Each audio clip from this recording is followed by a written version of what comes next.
Hello princesses! Today I'm going to be talking about my August empties.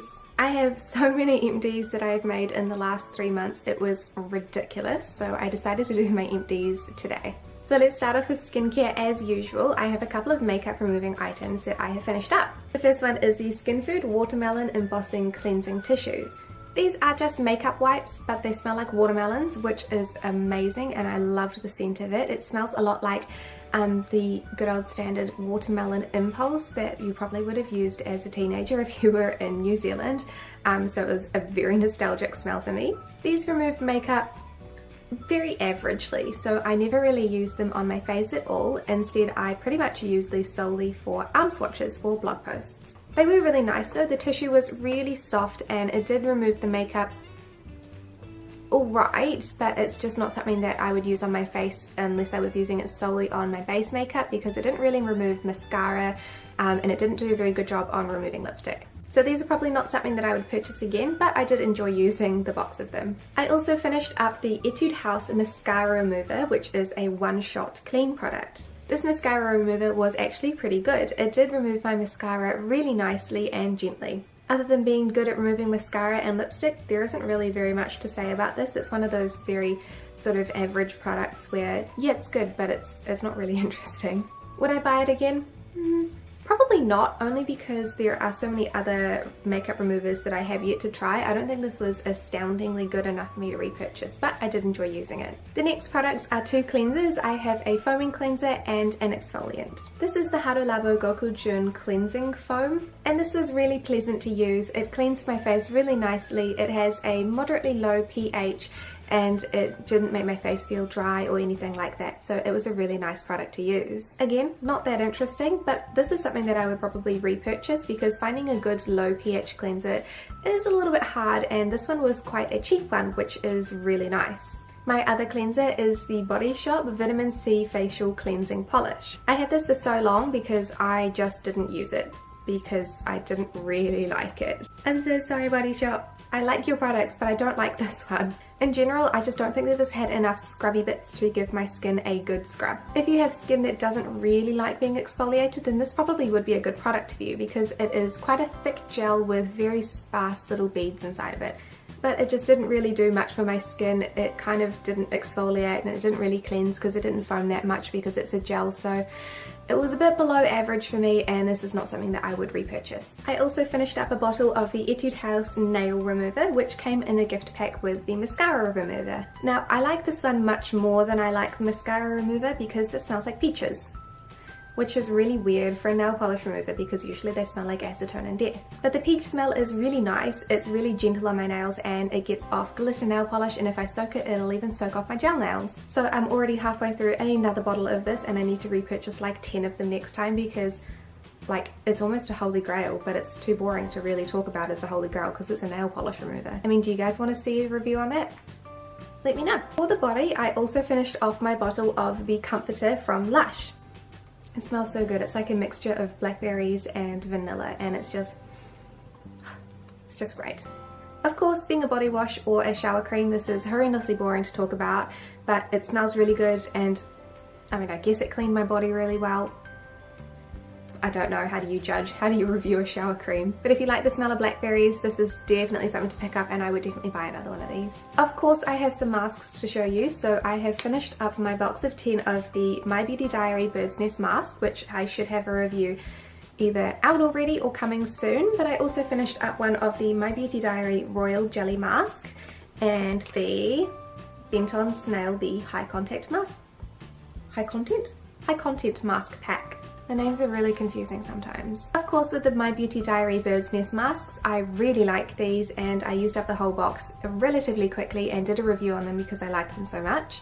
They make my skin feel super soft and bouncy, and I really enjoy the way they make my skin feel, but I can't use them that often because they do break my skin out. Still something that I would definitely repurchase because just using them once or twice a week just makes a huge difference to my skin. I've only used one of the My Beauty Diary Royal Jelly masks, and from what I remember, It was quite nice. I don't remember disliking it at all, but I think I've only used the one of these ones because I did concentrate on the other My Beauty Diary masks to finish that box first. But I definitely do remember using the Benton Snail Bee High Content Mask Pack, which has a stupidly long name that I can't remember all the time because it was a little bit disappointing. I did have fairly high expectations because I have used a couple samples of the essence and I really liked the essence, but I just found the mask really underwhelming. It didn't really do much and it is not something that I would repurchase. I also polished off this little bottle of the Dear Claire's Midnight Blue Calming Cream, which I absolutely loved using. I would definitely purchase this again if it was on sale because I think it's only about $25 US, but I've got so many creams at the moment that I don't really need it again, but I really did enjoy using it, so I would purchase it again. My last proper skincare empty is the Biore UV Aqua Rich Watery Mousse Water Base Sunscreen. I really enjoyed using the sunscreen. It is quite thick, so it's something that I preferred using in winter rather than in summer because in summer it just felt a little bit too heavy for my skin, but in winter it was the perfect moisturizing base to prep my skin for makeup. I just wish the bottle was a lot bigger because it is very small and it is quite expensive for what it is, but it is a good sunscreen and it is something that I would repurchase. Today I've also got a couple of hair care empties, which is really exciting. So I have the Joico K-Pack Conditioner and I also have the L'Adore Perfect Fill Up Ampule.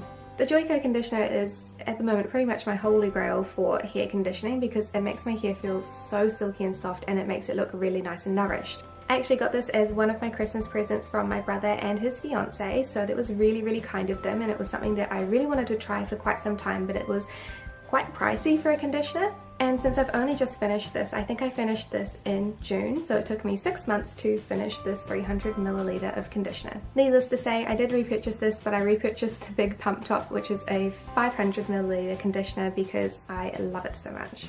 This Perfect Fill Up Ampule is something that is very interesting. I only had one of these, so I only had the chance to try it once, but I did quite like it when I tried it, so I am interested in purchasing more of these to try them again. I have a couple of daily disposable contact lenses that I finished up, so I have finished up the Fairy One Day Princess Brown lenses from Sincere and also the Select Fairy Mode Brown lenses. So I am completely out of these ones. I did quite enjoy using this and I do really like the brand of these ones because they make quite comfortable contact lenses. They are on the expensive side, but it is something that I would definitely repurchase because I think it is worth it. The daily lenses are substantially more comfortable than the yearly lenses are for me, and it's a lot easier to keep them clean and hygienic too. For the Mode Brown ones, I've only finished off a half a pack of these ones. They are the same lenses as the Princess ones, just a different colour and different sort of design, which is the Mode Brown design. These ones are also really comfortable, but I don't love the way these look on my eyes. They're not really very natural and it's not the nicest colour. They tend to lighten my eyes quite a bit, whereas I prefer to have them look quite dark. So the ones that I've got today, I've got a really thick black limble ring, which I definitely prefer over these ones, but I will definitely use them up, but I probably wouldn't repurchase the Mode Brown colour again. For makeup, I have finished up 2 mascaras. I have finished the MAC Disney Cinderella mascara. This is the Studio Fix Lash in bold black, and I found this one pretty average, to be honest, and I probably wouldn't repurchase it again. I definitely purchased it because it was in Cinderella packaging and not because I actually heard good things about it. But I just found it really average and not worth the price. My other empty is the L'Oreal Feather Lash Water Resistant Mascara. This is in the brown shade and I use this for my brows for a little bit. This isn't actually empty, it is still pretty full, but like it's kind of nasty. Like it's so old that I'm not putting it in my eyes in any case, but I just kind of want to throw it out now because I think it's like 3 years old. I definitely don't condone using 3-year-old products on your eyeballs. That's a really bad idea. Because it's a brown shade, I did use this for my brows for a little while, but since I've got the Benefit Gimme Brow and the Etude House Color My Brow, there is no real necessity for me to keep using this because the wand is just absolutely massive. It's not meant for brows, it is meant for mascara. But in general, I actually really like the Feather Lash water resistant mascaras anyway, and if I could find one in black, I would definitely purchase them again because probably one of my favourite mascaras. I have also finished up the e.l.f. High Definition Under Eye Setting Powder. This is the second one that I have finished up and I really like these.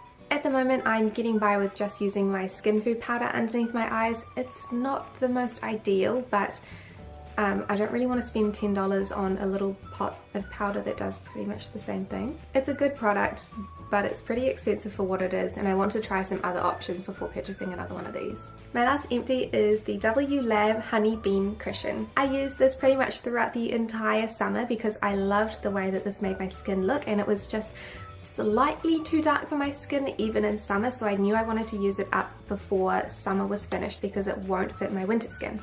And I did finish it up, which is great, so I'm really happy about that because cushion products generally don't last that long anyway. There is just no way you can fit the same amount of product into a cushion as you could into a pump bottle.